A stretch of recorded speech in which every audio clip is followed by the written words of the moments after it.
As far as like rotation, how many guys do you ideally want to play once you do have like your rotation fully figured out? Yeah, I think that depends upon the kind of the ebbs and the flows of the year, number one. But just as a general rule, I've always kind of played 8, 9, and if I have enough talent to play 10 guys. You know, if you look at the stats from Saturday against SMU, I think the highest minute total was 25 minutes maybe. Yeah. And then everybody else was, you know, I think Connor was lowest at 7, but everybody else was a little bit, you know, somewhere between 18, 19, and 26. So I think that, you know, if we're going to play at the level that we need to defensively and the pace we need to offensively, it's hard to play 40 minutes. It just is, unless you're just a freak of an athlete. And I don't know that we have that on our team right now. I know there's a lot of things that go into it, but is there one or two bigger picture things you're looking for to sort of determine whether a guy should be a starter or even one of those guys off the bench? Yeah, I've never believed in putting a lot of stock in being the starter. You know, I've always put a lot of stock in being the finisher. You want to be in the game when the game's on the line, and when it matters. When it's time to win the game, that's when you put your people on the floor that you trust the most, and the people on the floor that you feel can win the game. Because ultimately, you're measured on wins and losses. But I mean, you know, for us, and I've talked about it extensively. You know, those guys that are going to be able to have the discipline to not turn over the basketball, you know, to guard their man, and then be able to box out and go get a rebound.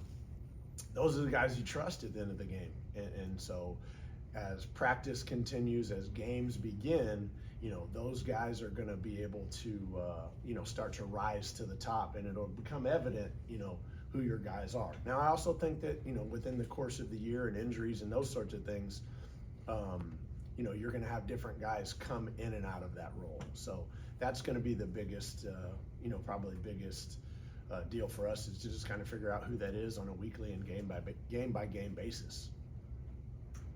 How'd this game against Green Bay sort of come to be? Sorry if you've already answered this, but obviously a bit of a unique situation with Doug, and obviously he's a radio host. He went to school here all that Yeah.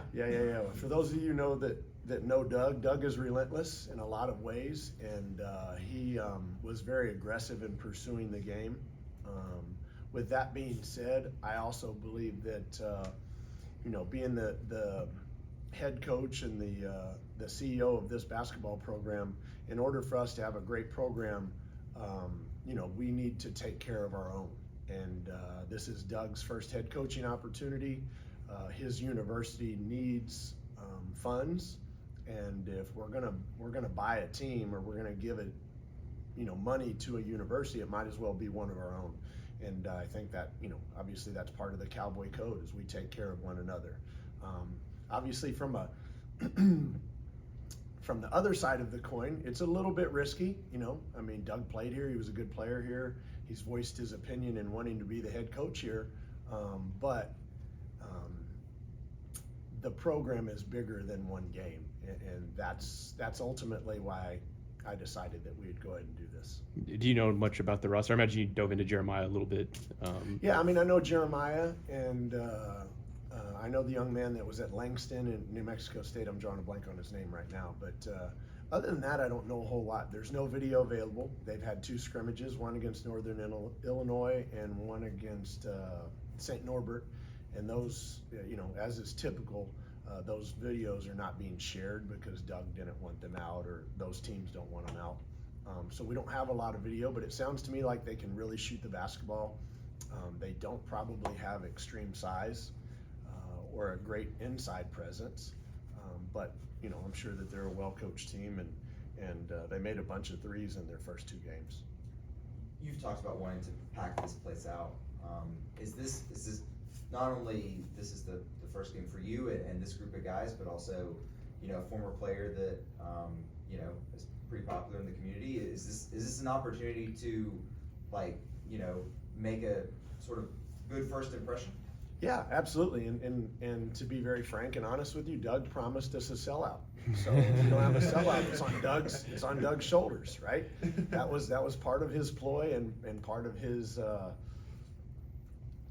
you know, his wanting to come here. He promised a sellout. So we're gonna see if he can produce on Monday, you know.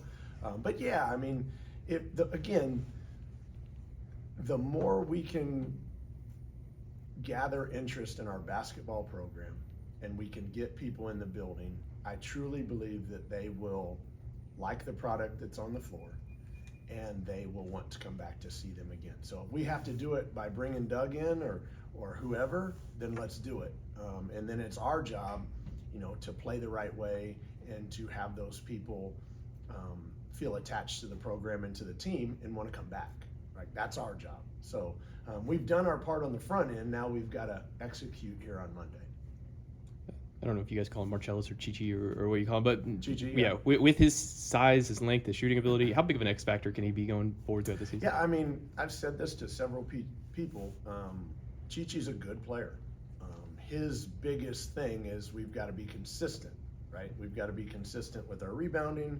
We've got to be consistent with turning the basketball over. We've got to be consistent with our effort because he can, he's had, over the course of his career, he's had games where he came in and changed the momentum of the game and went off for 8, 10, 12, 14 points. So he has the ability, but now, as a senior, can you put it all together and can you be productive on a nightly basis? And if so, then I think he obviously gives us an extra dimension because he can play several positions. He can guard several positions.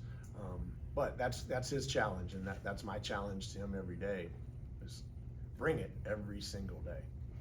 I don't know that you guys will shoot 50% from three every night, but is that performance against SMU something that you've kind of seen coming, that you've got a good shooting team? Well, and I've said this several times since taking the job and over the summer, our guys have put in a tremendous amount of work in terms of being in the gym and shooting and making shots. I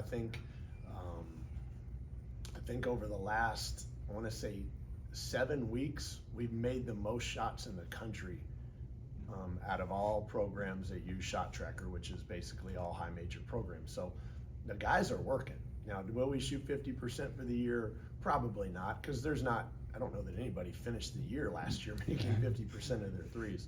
But with that being said, those guys have put in the time, they put in the work, and that breeds confidence. And they should play confidently, and they should shoot confidently now moving forward because they've put in the time and the effort, and they've made the shots over the summer. Where do you feel you guys are at defensively at this point? We've got a long ways to go defensively. I thought, giving up as many points as we did to SMU, and I don't mean that disrespectfully to them because they've got a good basketball team, but you're not going to be able to give up that many points in Big 12 play and win games. We've got to be better defensively, and we've got to do a much better job rebounding the basketball. Going into that a little bit, I don't know how to say his name yet, but you're Serbian guy. Andrea. Yeah, Andrea. How is he kind of coming along? Yeah, he's been practicing more and more.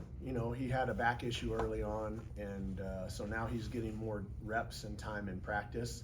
And now we've got to figure out how to get him minutes on the floor. And as he gets more comfortable in the system, as he gets more comfortable with the pace, he'll get more playing time.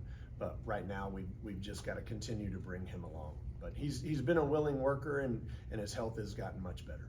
I think Abu scored 8 points without taking a field goal, technically. Just going 8 for 10 from the foul line. How beneficial can that be to have a big who's able to do that? Yeah, no, I thought that for the most part we shot pretty decent from the line, and Abu did a good job from the free throw line. With that being said, I mean, you bring up a very valid point. We've got to get the ball inside. We shot a lot of threes. We made a lot of threes, but history is that's just not going to hold true all year long. You're going to have to get the ball inside. You're going to have to get some easy ones. So, there has to be an emphasis to get the ball inside a little bit more. Throughout the last couple of weeks, some of your players have talked about how important chemistry is when it comes to winning games in the season. Would you agree with that? And also, I don't know, can you see a strong group, or is that something that you kind of have to see how the team responds in games to figure out if they're got the right mix? Yeah, again, I think that we've got the right people in the room. They really do enjoy each other. They spend a lot of time with one another off the floor. Our biggest challenge, like most teams at this time of year, is when things get tough in practice or things get tough in a game, are we going to be able to stay connected as a team? And that's where our we've got a lot of room for growth there because, you know, we've had some days where, you know, things got tough within the scrimmage or within the practice, and we've become fragmented a little bit. So, you know, as I said from day one, we've got to figure out a way to be the best team, and we've done a good job with it, but we still have more work to do to continue to be a better team when things get hard. Is that, as a coach, is there anything you can do, or is it just, some of this, do you just kind of have to wait till the season gets going and some of that adversity comes up and see how the guys respond? Well, I've always believed in trying to make practice harder than the games, you know, so that you can expose some of those things, and then that way we know, hey, this is what happens, and this is our reaction when this, you know, occurs during the game, and then obviously we can kind of mask it, or we can fix it, or all of the above. But yeah, we try to do it as much as possible early on, so that you don't get into the middle of the game and you're looking around and you're wondering what the heck's going to happen. With as fast as you like to play, what's kind of your philosophy on sending guys to the glass versus sending guys up the floor? You know, I thought we did a good job against SMU on the offensive glass. We just didn't do a very good job on the defensive glass, you know, and it's funny, one of the players, and I won't name a name, but, you know, he says to me the other day in film when I have him in my office, and he says, well, you want me to defensive rebound, yet you want me to be the first one down the floor and sprinting the floor and trying to get a layup or a step in three. And I'm like, yeah, that's what good players do, right? And so we've got to continue to make an emphasis on making sure we secure the basketball before we move into transition. You talked about after the game how you thought the defense would hold up for a while, and then you'd have breakdowns, and it would lead to open shots. If you've been able to identify, you know, in the days that have passed, you know, what those issues were, and if you've been able to fix them? Well, there's too many to probably list, but I think with most teams, especially this time of year, you're probably not in perfect game shape, and so again, when you get tired, you lose some of your discipline, you lose some of your focus. That's human nature, and our team is no different than any other team in that respect. So we've got to continue to compete and play at a higher level consistently. And if we do that, then I'm sure that we'll be able to get in better shape, which will then alleviate some of those problems. What's impressed you about Bryce since getting to know him this summer? Bryce is a student of the game. You know, we went to Oklahoma City on, I don't know, probably Tuesday to the Hope Lodge for cancer patients. And Bryce happened to be in my car. And darn near the entire time, he's either watching NBA or he's watching game film on his phone, which I thought was interesting. But, you know, that just kind of cemented in my mind that he really, really does like basketball and really does try to study and learn and be a very good, have a great IQ. And, you know, I mean, it's good to see. It's good to see. With that being said, you know, we've talked several times or watched video several times and went over things like within our offense. Hey, when you come off of this ball screen, you know, here are your reads the rim runner or the roller, or you're going to throw it back and we're going to have one more. With that being said, you know, he will take that, and now he's done a better job of applying it when we get into live action. What was the importance of that trip for you on Tuesday? Well, I mean, anytime that you can give back to the community and be a part of something like that, it's awesome. You know, I mean, we were able to bring dinner to probably, I'd say there's 30 people that were there, and you know, we were able to hopefully give them a little bit of relief, you know, because some of them have been there for 8 weeks and some of them have been there for 5 months, and they're in the middle of ongoing treatments, or they're there for checkups and those sorts of things. So it's tough for them, as nice a place as that is, it's tough for them to do the same thing day in and day out and not have a lot of interaction with other folks. So there was, at least at the table I sat at, there were definitely